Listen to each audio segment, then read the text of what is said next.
जो हमारी अतृप्त वासनाएं वही हमें सपनों में परेशान करते हैं।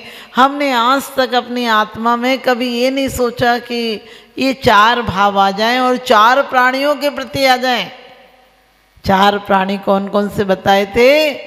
एक तो सभी प्राणी हैं, एक इंद्रिय से लेकर पंचेंद्रिय तक, चाहे वो नारकी हो चाहे वो देव हो, सब प्राणियों में मेरा मैत्री भाव हो। ध्यान रखना, राग अलग है और मैत्री अलग है।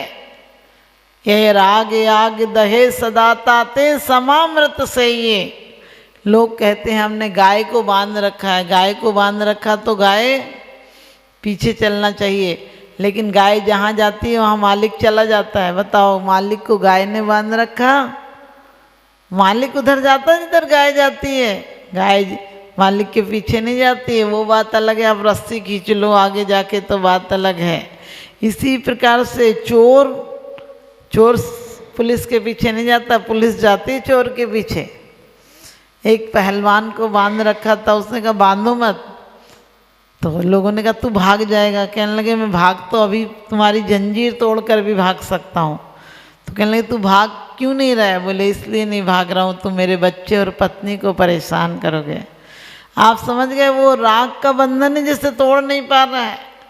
और समंत्रभद्र स्वामी कहते हैं रत्नकर्ण श्रावक का चार में कि जब श्रावक यदि सच्ची सामायिक में बैठ जाए, आत्मचिंतन करे कि मेरी अकेली आत्मा है, अकेला आया था और अकेला ही जाऊंगा, यहाँ कर्तव्य निष्ठा रखूं, मैं यहाँ पे कर्तव्य के लिए पालन करूं। व्यापार भी कर सकते हो, परिवार को भी पाल सकते हो, परिवार में अच्छा व्यवहार भी रख सकते हो, जिस भूमिका में है तो रखना पड़ेगा वहाँ।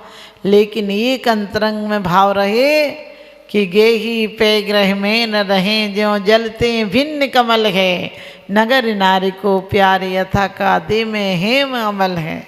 मैं जब जब संसार का कैदी बनूं, निस्वार्थ भाव से कर्म करूं, फिर अंत समय में प्राण तजू निराकार तुम्हारे चरणों में।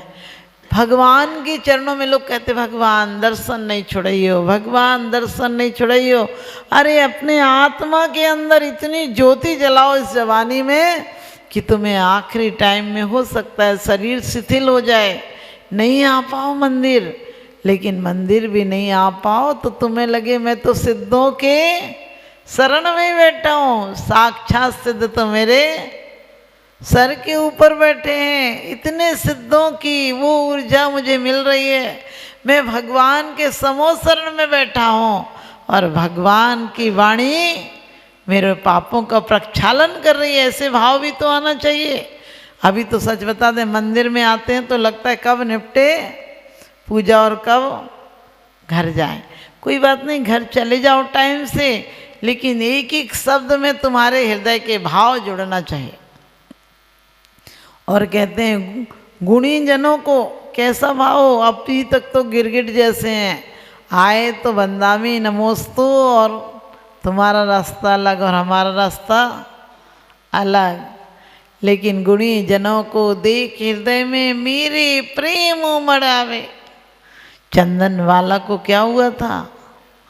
महावीर भगवान इसलिए नहीं कि मौसी के लड़के थे, लेकिन नहीं, उन्हें देखकर वीतराग छवि देखकर कि मैं इनका पड़गाहन करूं, भूल गई कि वो बेड़ी में है। उसे पता नहीं था कि वहाँ उसने नहाया नहीं है। सच पूछो जेल में कौन सा पानी पहले जैसे अटैच थोड़ी ना थे, व्यवस्थाएं थी कि वहीं नहा लिया होगा, वहीं कोई कपड़े रख के थोड़ी आया था। लेकिन हृदय की तीव्र भावना थी। जेल में भी आवाज़ सुनी थी कि लोग पड़गाहन कर रहे हैं। उस आवाज़ को सुनकर अपने आप में एक तड़फ उठी कि मैं भी पड़गाऊंगी, भूल गई कि बेड़ियां हैं। और महावीर भगवान लौट भी गए, मुनि महावीर लौट भी गए। लेकिन क्या लौटे तो ये धर्मात्मा की पहचान है कि उसकी आंखों से आंसू गिरने लगे, और गिरे तो लौटकर खड़े हो गए। क्योंकि कहते हैं करें सेव ताकि करें देव सेवा। मन से शुद्धि थी तो क्या शरीर की शुद्धि अपने आप हो जाती है?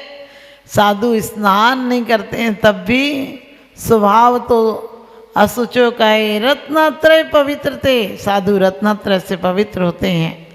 भले स्नान नहीं करते हैं, हमारी भावना ऐसी होती है।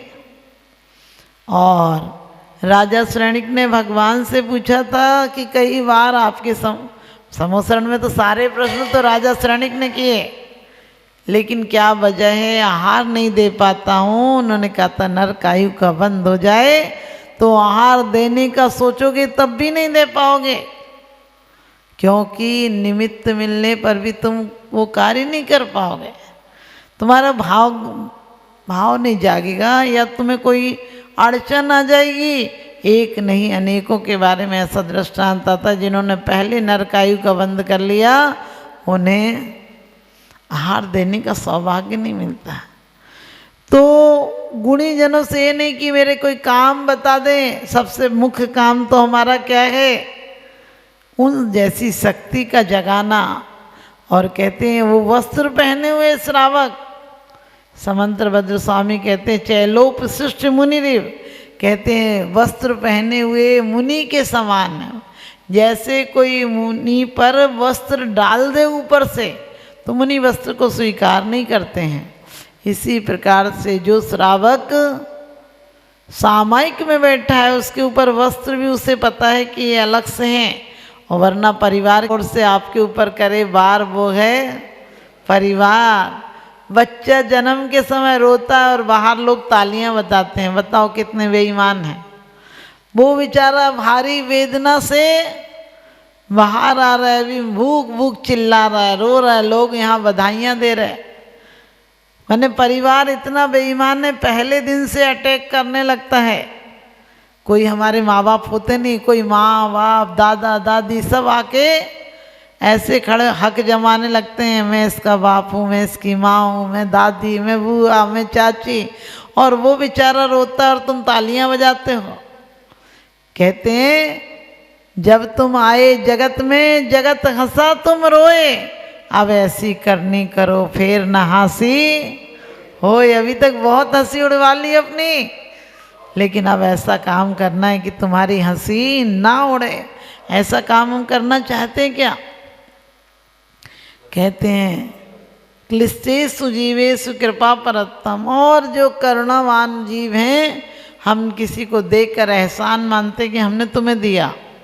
सच्चाई तो ये वो अभिमान पुष्ट किया हमने तुम्हें दिया, तो देने के बाद किसी को तकलीफ को देखकर तुम्हें नींद नहीं आ पाए, तुम तड़फ जाओ कि इसकी तकलीफ कैसे दूर करूं, तब तुम्हारे अंदर करुणा भाव है। अभी तक करुणा भाव नहीं है, हम तो ऐसे देखे कि हम क्या कर सकते थे। अरे हम क्या नहीं कर सकते हैं। हम जब सिद्ध बन सकते हैं तो क्या किसी की सहायता नहीं कर सकते हैं? हम किसी भी दुखी को देखकर, आचार्यों ने तो भैया वृत्ति के लिए यहाँ तक कह दिया कि यदि कोई काम से, क्रोध से, लोभ से, किसी प्रकार से दुखी हो उसका दुख दूर कर देना उसका काम का मतलब। यदि कोई च्युत हो गया हो किसी परिस्थिति में, पुष्प डाल और बारिश सेन की आपने बात सुनी होगी। पुष्प डाल को क्या अपनी पत्नी की याद आ रही थी, लेकिन उन्हें स्थित करने के लिए उन्होंने क्या किया, अपने घर पर गए 32 रानियों को दिखा दिया मुनि अवस्था में। बोलते हैं माँ से कि माँ चेलना से बोलते हैं कि 32 रानियाँ तैयार करके लाओ। वो तो एक बार तो घबरा गई, क्या हुआ ये मुनि होकर क्यों आ गए। और लेकिन 2 आसन बिछाए थे उसने, एक सोने का और एक लकड़ी का। पुष्प डाल तो सोने पर जाके बैठ गया, बारी सेन तो लकड़ी पर ही बैठे। माँ को कुछ संतोष हुआ। वो 32 रानियाँ जब नमस्कार करते हुए एक एक तरफ बैठ गई तो पुष्प डाल के मन में आया, धिक्कार है मुझे, मैं एक अपनी कानी स्त्री को याद कर रहा हूँ और ये देवांगना तुल्य 32 को छोड़कर चले गए। परिणाम बदल गए, क्योंकि उनके प्रति भी मुनिराज का भाव क्या था कि कैसे करके इन च्युत ना हो जाए अपने व्रतों से। अपने घर में भी कोई यदि क्रोध कर रहा है तो अपन सोचो इसको भैया शांति हो जाना चाहिए, हम जवाब नहीं देंगे। हम जवाब देंगे तो और कलेश में पड़ेगा। इसका नरक से बचाना है तो इसको कहने दो जो कहना, हमें नहीं कहना। हम अपने परिणामों को क्यों कलुषित करें? हम अपने अंदर करुणा भाव लाएंगे। कोई यदि क्रोधी है तो उसको देखकर तुम्हें तरस आना चाहिए, उस पर क्रोध नहीं आना चाहिए कि अरे कितना नरक का बंद कर रहा है, बेकार नरक में चला जाएगा। अभी 2 बातें बर्दाश्त नहीं हो रही किसी की, वो नरक में जाकर असंख्यात वर्षें, समझिए हम सागर कह देते हैं, कोड़ा ही कोड़ी इतना है और पल्लों से भी बड़ा है सागर, करोड़ों गुना क्या अरबों गुना बड़ा है। इतनी सागर हम इतनी तकलीफ पाकर आए हैं और उसके बाद भी आज जरा सा किसी दुखी को देखें तो और हंसी उड़ाने का मन करता है।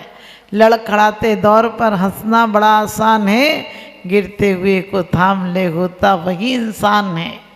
जो पर पीड़ा को अपना कर नयन का नीर बनते हैं, जो पर पीड़ा को अपना कर नयन का नीर बनते हैं, कुछ ही हैं जो द्रौपदी के बदन का चीर बनते हैं।